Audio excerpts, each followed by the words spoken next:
C'est l'histoire de 3 personnes qui sont de bords politiques totalement différents sous l'occupation. Qui sont réunis dans l'antichambre de la première réunion du Conseil national de la résistance. Et il se trouve qu'ils croient tous les 3 à des choses très différentes et pourtant ils se battent les uns à côté des autres. Il y a un communiste, il y a une jeune femme de la SFIO et puis il y a un garçon d'extrême droite, ce qu'on appellerait aujourd'hui l'extrême droite, ce qui était la droite à l'époque. Et c'est ça qui est magnifique dans cette pièce, c'est de voir comment des personnes si différentes peuvent réussir à s'unir autour d'un même combat. Oh, arrêtez, mais lâchez-vous! Mais vous êtes des gamins! Vous êtes des hommes! À côté là, ils sont 16, à peu près d'accord sur rien!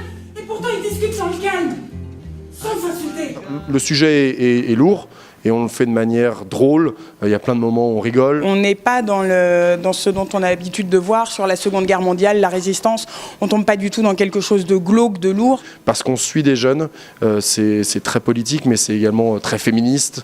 Non, on rigole beaucoup et on apprend des choses. Vous vous rendez compte de tout ce que le Conseil de la Résistance doit régler? Oui, et vous pensez que le vote des femmes, c'est une priorité, peut-être? Mais enfin, mais qu'est-ce que vous avez contre les femmes, vous les cathos? La femme doit se soumettre intellectuellement à l'homme. C'est comme ça.